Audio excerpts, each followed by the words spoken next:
लोग मदरसे में ले जाके कम देते हैं, क्या ये उनके लिए ठीक है, जायज़ है?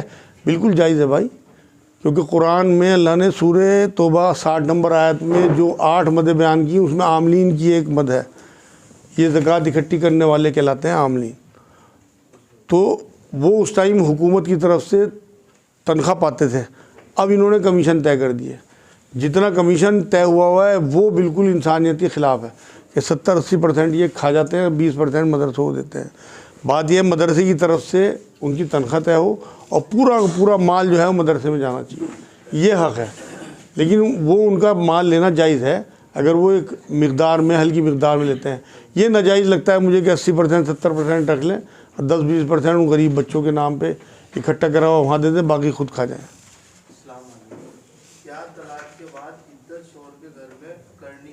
इनका सवाल यह है क्या तलाक के बाद इद्दत शौहर के घर में करनी है? बिल्कुल भाई, कुरान तो यही हुक्म देता है कि अगर तुम अपनी बीवियों को तलाक दो तो उन्हें घरों से ना निकालो।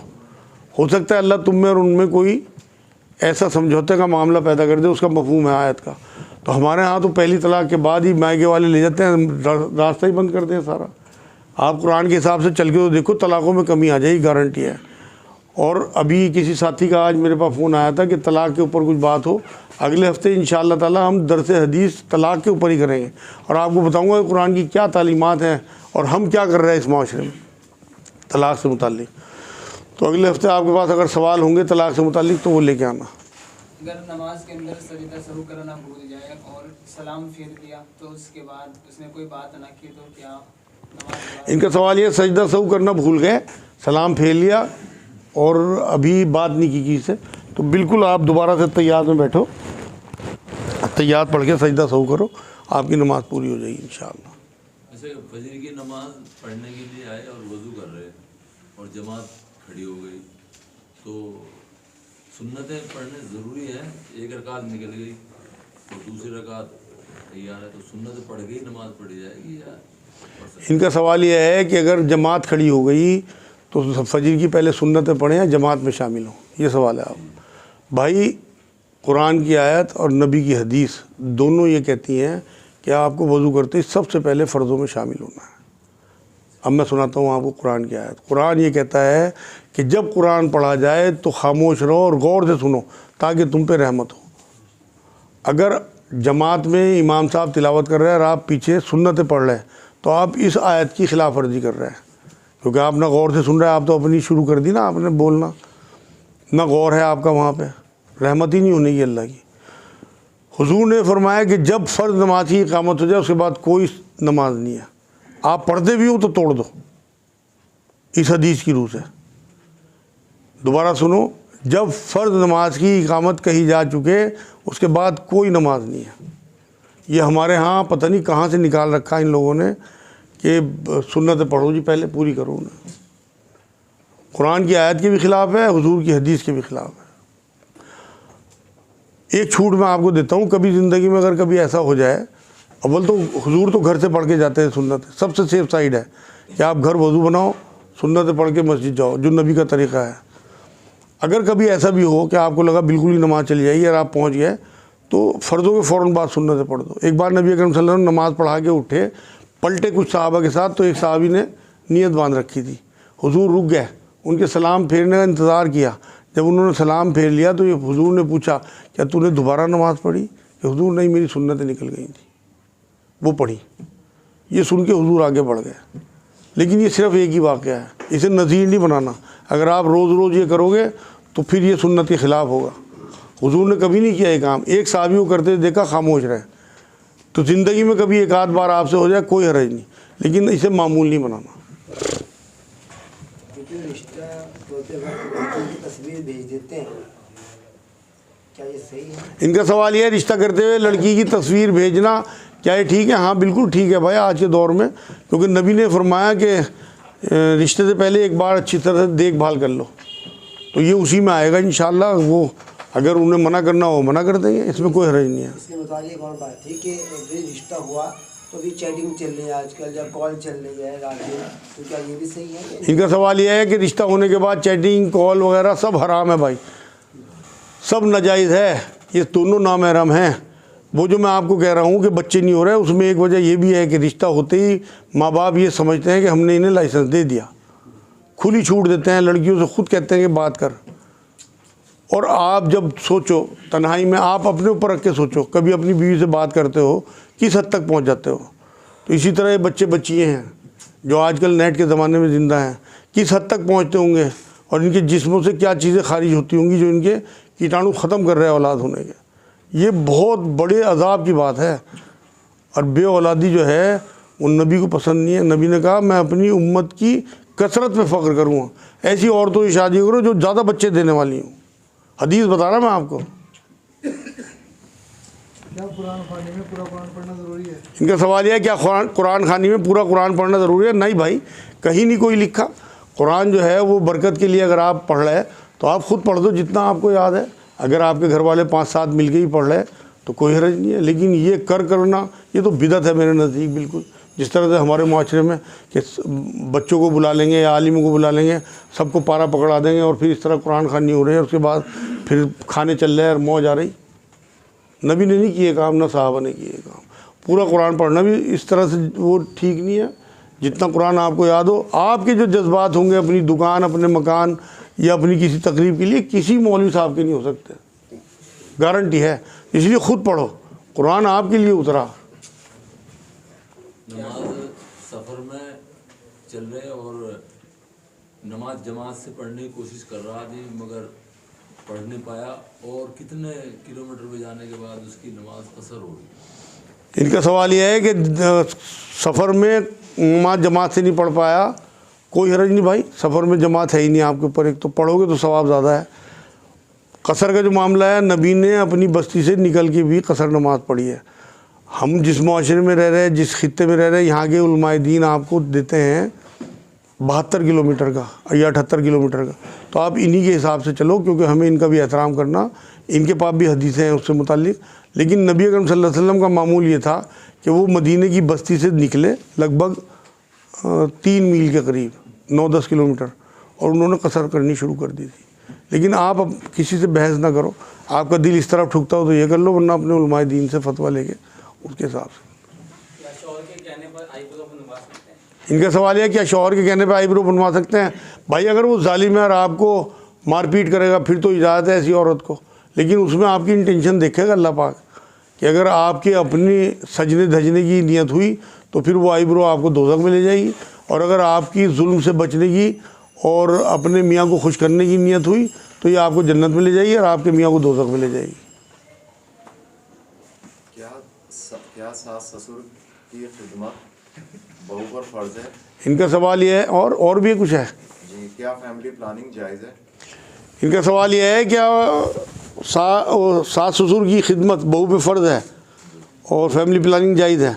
भाई फैमिली प्लानिंग तो इस्लाम में नाजायज़ है, सिर्फ कुछ शर्तों के साथ इजाज़त दी गई कि अगर आपकी बीवी की सेहत सही ना हो और डॉक्टर ने बिल्कुल मना कर दिया हो तो फिर तो आप फैमिली प्लानिंग कर सकते हैं।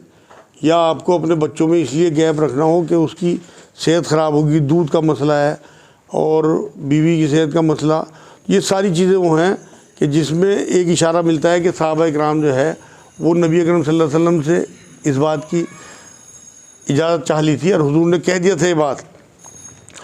अज़ल कहलाता है वो, मतलब डिस्चार्ज होने से पहले ख़त्म कर देना अपना मामला। तो हुजूर ने कहा फिर भी जो रूह आनी है उससे आना ही है। तो इस तरह इजाज़त है, आप कोई भी चीज़ इस्तेमाल करते हो, लेकिन उसके पीछे आपको ये देखा जाएगा कि कहीं आपके इस मामले में गरीबी तो नहीं आड़े आ रही, आप ये तो नहीं सोच रहे मैं इन्हें किस तरह खिलाऊंगा, क्योंकि कुरान ये कहता है कि तुम्हें भी और इन्हें भी हम खिलाते हैं, हम रोज़ी देते हैं। इस वजह से अपने बच्चों को गरीबी की वजह से कत्ल ना करो, हुक्म है। तो इसलिए फैमिली प्लानिंग मेरे नज़दीक तो जायज़ नहीं है, सिर्फ इस वजह से जायज़ है। दूसरा सवाल क्या था? सास ससुर की खिदमत बहू पर फर्ज है? सास ससुर की खिदमत बहू पे फ़र्ज़ नहीं है भाई, इस्लाम में शरीयत कोई उस पर बोझ नहीं डालती, लेकिन मियाँ की इताअत फ़र्ज़ है। अगर उसका हस्बैंड ये चाहता है कि मेरे माँ बाप की खिदमत करे और उसे वाकई मोहब्बत है कि मेरा हस्बैंड मेरे लिए सब कुछ करके सारा दिन मेहनत करके और मेरा घर चलाता है और मेरे लिए सारे इंतज़ाम करता है, तो उसे अखलाकन ये बात होनी चाहिए कि उसके बूढ़े माँ बाप की खिदमत भी करे। अल्लाह ने नहीं कोई बोझ डाला, अल्लाह ने बोझ डाला बेटे पे कि वो इंतज़ाम करे या तो दूसरी शादी करे अगर ये उसकी औरत खिदमत नहीं करना चाहती, और या फिर कोई नौकर का इंतज़ाम करे जो उसके माँ बाप की देखभाल खिदमत कर सके। लेकिन जो अच्छी बहुएँ होती हैं जिन्हें अपने हस्बैंड से मोहब्बत होती है, वो मैंने एक जुमला एक बार शायद सुना या पढ़ा था कहीं कि लैला का कुत्ता भी प्यारा था मजनू को। तो ये तो माँ बाप हैं जिनके ज़रिए तुझे इतना अच्छा शौहर मिला, तो एहसान मान, थैंकफुल फीलिंग यहाँ होनी चाहिए औरत के भी। जब आपको इतना अच्छा अल्लाह ने शौहर दे दिया जो आपकी इताअत में रहता है, आपके सारे इंतज़ाम करता है, तो उसके माँ बाप की खिदमत आप अपने ऊपर फ़र्ज़ खुद कर लें, अल्लाह ने नहीं की, आप कर लें अपने ऊपर फ़र्ज़। अच्छी तालीम की वजह से फैमिली प्लानिंग करना कैसा है, बच्चों को अच्छी तालीम? इनका सवाल ये है अच्छी तालीम की वजह से फैमिली प्लानिंग करना कैसा है। भाई अच्छी तालीम से मुराद आपका यह है कि यहाँ की तरक्की दुनियावी, दीनी तालीम के लिए तो कोई आप 10 बच्चे पैदा कर लो, आसान है बिल्कुल। इतने आसान मदरसे, इतने आसान दीनी इदारे हैं कि आप जितने मर्जी बच्चे पैदा करो। नबी ने क्या फरमाया कि मैं अपनी उम्मत की कसरत पे फ़ख्र करूँगा। आप कोई भी बहाना ले लो, अगर आप इस वजह से नबी की सुन्नत पे आते हो कि हुजूर ने फरमाया, तो फिर आप फैमिली प्लानिंग से अपना आप दूर हो जाओगे। कुछ लोग ये कहते हैं कि तो उस वक्त में कही थी ये बात, तब तो मुसलमानों की तादाद कम थी, अब तो अरबों में है। तो भाई उस टाइम ही कलमा पढ़वाया था, अब तू बुत परस्ती कर ले। नबी की अगर तालीमात तुझे उस वक्त की लग रही है तो नबी कह के जाते कि भाई ये इस वक्त के लिए है। ये अलग अलग इलाकों की बात है। हमारे यहाँ जोर दिया जाता है क्योंकि हमारे यहाँ बहुत ज़्यादा तादाद बढ़ चुकी लोगों की, और मुल्कों में जो लोग जितने जब बच्चे पैदा करते हैं उन्हें सर्टिफिकेट दिए जाते हैं, वजीफ़े बनते हैं कि भाई जो जितने बच्चे पैदा करें। ये अलग अलग सिचुएशन है अलग अलग एरिया की। हमें तो अपने नबी को देखना, हमें 14 साल पीछे की ज़िंदगी में देखना वो क्या करके गए, तो नहीं आना, हमें अपने नबी की बातों में आना। सवाल ये है कि बीवी एक दूसरे को नाम से बुला सकते हैं? इनका सवाल यह है कि शौहर और बीवी एक दूसरे को नाम से बुला सकते हैं। भाई बिल्कुल बुला सकते हैं। आप ये देखो ना, नबी अकरम सल्लल्लाहु अलैहि वसल्लम कई बार हज़रत आयशा को आयशू कह के बुलाते थे, आयशू मोहब्बत में। और एक वाक़या ये भी हुआ कि नबी अकरम सल्लल्लाहु अलैहि वसल्लम ने एक बार ये बात फरमाई, आयशा से कहा कि आयशा मुझे पता है तू मेरे से कब नाराज़ होती है कब खुश होती है। तो इससे एक बात तो ये भी साबित हुई कि मियाँ बीवी में हल्की फुल्की खटपट भी हो जाती है, नाराज़गी भी होती है। और हुजूर को इस बात का एहसास था कि आज मेरे से आयशा नाराज़ है। तो आयशा ने पूछ लिया हुजूर कैसे, कि जब तू मेरे से नाराज़ होती है तू कहती है रब्बे इब्राहिम की कसम, कभी कसम खानी हो तो, और जब तू मेरे से राज़ी होती है, मेरे से खुश होती है, मोहब्बत में होती है, तो कहती है रब्बे मोहम्मद की कसम। यहाँ नाम नामी आ गया हुजूर का, तो वो कहती थी रब्बे मोहम्मद की कसम, तो नाम लेती थी ना अपने शौहर का, तो कोई हरज नहीं है बिल्कुल। ये बेकार की बात है, ये माशरे में हमारे इज़्ज़त एहतराम की वजह से लोग नाम ना लें, कोई हरज नहीं है, लेकिन दीन मना नहीं करता इस बात से। आजकल चल रहा हो जैसे मेरा बच्चा मेरा बेटा यूँ कहने लगे घरवाली को भी, और वो घरवाली आदमी वो कहने लगी, वो क्या है क्या आजकल बेटा बेटी कहने लगे, मेरा बच्चा, हाँ। मेरा बेटा। ये सब इनका सवाल ये है, अब घरों में बेटा बेटी कहने लगे मियाँ बीवी, निगाह में फ़र्क आ जाए, गारंटी है इस बात की। कहने लगे मेरा बच्चा। दोबारा उन्हें ईमान लाना पड़ेगा, मतलब कलमा पढ़ना पड़ेगा, निकाह भी। भाई देखो क्या टाइम हो गया अब, हाँ आखिरी सवाल है भाई आज का, फिर इंशाल्लाह अगले हफ्ते करेंगे जी। शौहर के बाहर रहने पर एक मिनट, शौहर के बाहर रहने पर देवरानी ने बहुत गलत इल्ज़ाम लगाने पर मैंने उससे बोलचाल छोड़ दी। उन्होंने माफ़ी नहीं मांगी मगर मैंने खुद माफ़ कर दिया। अब मैं क्या उनसे मिलूं? इनका सवाल यह है कि किसी बात पे झगड़ा हुआ, देवरानी ने कोई इल्ज़ाम लगाए, इन्होंने फिर माफ़ कर दिया, उसके बाद भी अब पूछ रही कि क्या मैं उससे मिलूं। बिल्कुल, अगर आपको अल्लाह के रसूल से इज़्ज़तें चाहिए तो आप अपने रिश्ता बहाल करें, उनसे मिलें, चाहे वो माफ़ी मांगे या ना मांगे, आप अपने रिश्ते बहाल कर लें। रिश्ते बहाल करने वाले अल्लाह के यहाँ सुर्ख अक्षरों में लिखे जाएंगे इंशाअल्लाह ताला। आप कुछ कह रहे थे भाई? कोई भी सवाल करे तो ऐसा सवाल हो जिसका माफी जवाब दिया जाए, एक बात। दूसरी गुजारिश ये है कि ये आधे घंटे की मजलिस है, बड़ी अहम मजलिस है। यहाँ से हम अपना काम छोड़ के बीवी बच्चे को जैसे भी अहम छोड़ के यहाँ वक्त दे रहे हैं, तो यहाँ से कुछ लेके उठे, आधे घंटे के लिए, पौने घंटे के लिए अपने मोबाइल बंद कर दें। बहुत बढ़िया तजवीज़ है भाई, अल्लाह इनकी उम्र करे। इन्होंने बहुत बढ़िया बात की। अगली बार से हम अपने मोबाइल साइलेंट मोड पे करके आएंगे इंशाल्लाह। वाकई ये अल्लाह की महफ़िल है, रसूलुल्लाह की महफ़िल है। तो आपको यहाँ दुनियावी चीज़ों से कट के अगर आप यहाँ बैठेंगे तो रूहानियत भी मिलेगी, नूरानियत भी मिलेगी और इंशाल्लाह रब्बानी ज़िंदगी